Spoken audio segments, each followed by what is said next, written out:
Last week I did, among a few other seminars, my seminar on Sabbath was presented at the Ohio camp meeting. And when I was asked about this, to prepare a seminar on Sabbath, I was kind of, why Sabbath? And then I started looking at the situation, and I discovered that there are two extremes that are going on in the churches in Ohio. And I would say this. Two extremes. Whereas one extreme is such a, such a legalistic attitude. For many people, the Sabbath is just not allowed, not allowed, not allowed, not allowed. And sometimes and often this attitude, you're not allowed this, you're not allowed this, you're not allowed this, causes the pendulum to swing the other direction. Well, we deal with our neighbors, our co-workers. We listen to Christian radio, and Ohio is generally a Christian state. You work together with, I know many of people working together with evangelical, especially co-workers, neighbors that challenge our views on the Sabbath, saying, hey, this is too legalistic. And often we want to present ourselves as Christians, and so we kind of hide ourselves. Oh yeah, this is, something which, yeah, we do this, we go to church on Sabbath, and we try to find all kinds of justification, trying to blend into the general evangelical mindset regarding the view of Christianity, where in which Sabbath is a little bit odd. And that's why I called the seminar Sabbath Obligation or Celebration. And I have to explain myself what do I mean by this, because many people, celebration today is the loaded word. I'm going to give you two examples to clarify what I mean. It was a few years ago at Andrews, the Old Testament department professors invited a rabbi to come and join the Adventists on Sabbath, and to do some talks in the Adventist church. And the rabbi agreed. And he did talk about Sabbath. And it is interesting, at the end of the Sabbath, after his last talk, I think it was Dr. Davidson, who came to the rabbi and who thanked him for his time, and he said, we as an Adventist have a lot in common with the Jewish community. And the rabbi said, how do you see this in common? Well, don't we all keep the Sabbath? And the rabbi said, I have spent the Sabbath with you Seventh-day Adventists, and I've noticed a significant difference. You Adventists really keep the Sabbath. We Jews celebrate the Sabbath. I brought this subject once in one church, and I saw that people don't understand what I really mean. Because for some people, celebration is associated with a charismatic sense of excitement. Therefore, I have to clarify what I really mean by using the word celebration, by asking you a simple question, and that will determine whether for you a Sabbath is an obligation or celebration. When a Sabbath comes, what do you expect? Its beginning or its end? And that's the difference between celebration and obligation. You know how often in the families the sunset approaches and mother says, "Hey, family," talking to the children, "stop your games, stop all everything. The Sabbath is coming." And so the dinner is ready, and you see the children kind of very unwillingly, because of mother's insistence, stop their computer game and kind of drag their feet to the table. The Sabbath came. Then on Saturday evening, the sun is about to set, and they watch the needle in the clock tick, tick, tick, tick, tick, and they know the sunset sometime like 6:23. So they, oh, it's 6:21, it's 6:22, 10, 9, 8, 7, 6, 5, 4, 3, 2, 1, sunset, let's party. Is this our attitude?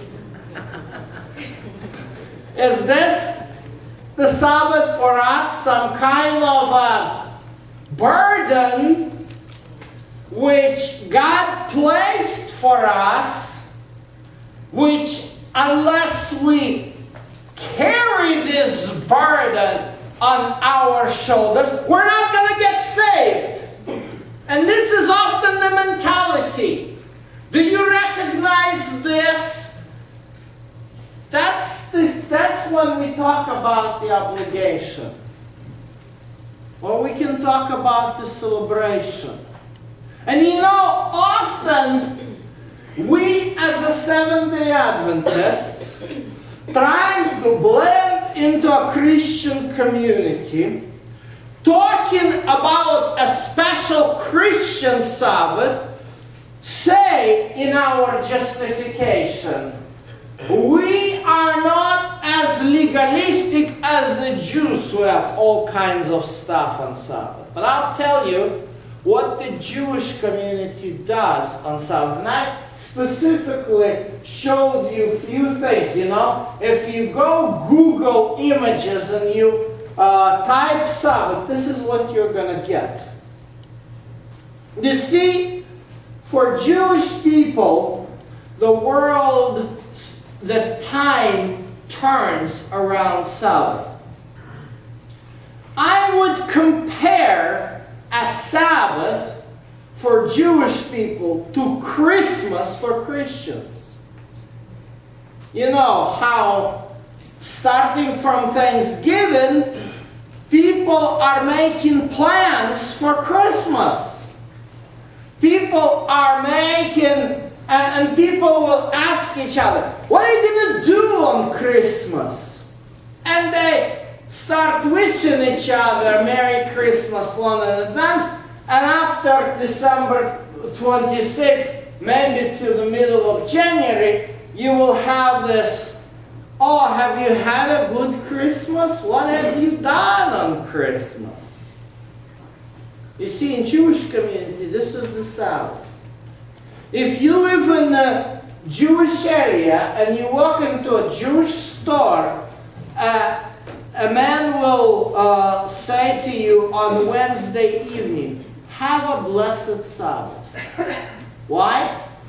Because the Sabbath, Jewish life rotates, starting from Wednesday evening and starting from Sunday morning until Wednesday. For a Jew,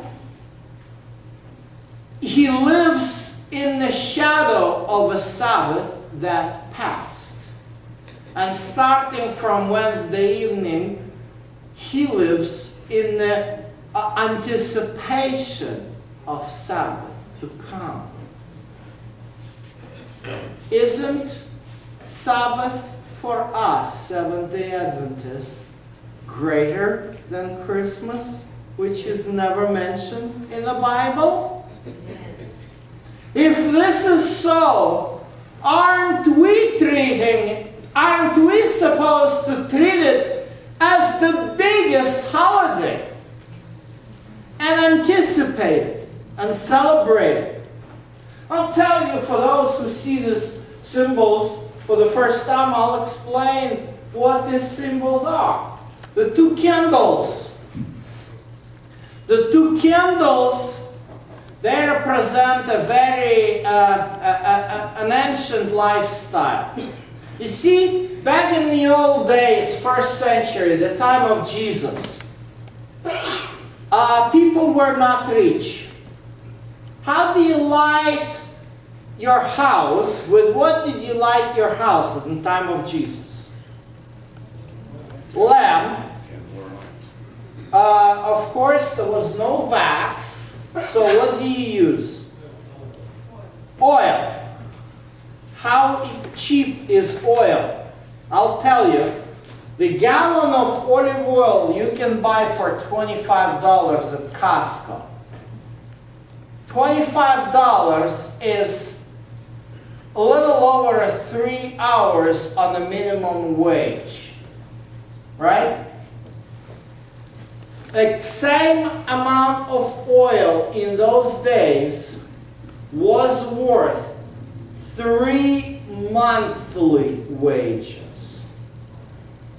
This was the major staple, the source of fat and protein for people. And that's why in the story of Elijah, who went into Sidonian Sarepta, a widow said, we have just a little bit of oil and flour, we will eat it and die. That's what people would, that was everyday's food. You mix flour with oil, you bake a little piece of bread, and that's how you have, that's all your food which you generally eat. And that's what you put on the table. That's what you have to have, flour and oil. So you're not in the position to kind of burn through it, light in your house. So what did usually people do? They would go to bed at sundown and wake up with sunrise. Not on Sabbath. On Sabbath, the light comes on because it's a special day. I've lived in Brooklyn where I pastored, and there was a very significant event. You could see the Sabbath in the air around Ocean Parkway. When we drove to the church, you see many houses Friday night with at the windows there is a light.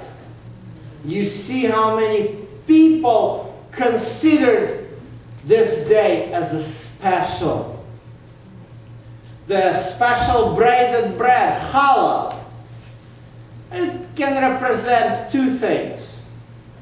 First of all, it represents a showbread, which was a part of a weekly service in sanctuary. You know, daily service was 2 lamb offering evening and morning and other things, but weekly, there's also such a thing. It was on a Sabbath where priests would set out the newly baked breads, 12 loaves, in front of, at the table in the holy place, and they would take the old breads and eat them on Sabbath day. This indicated God as creator who creates the bread. In fact, the Jews pray this prayer differently than with the Christians pray. You know, the Christians often pray for the food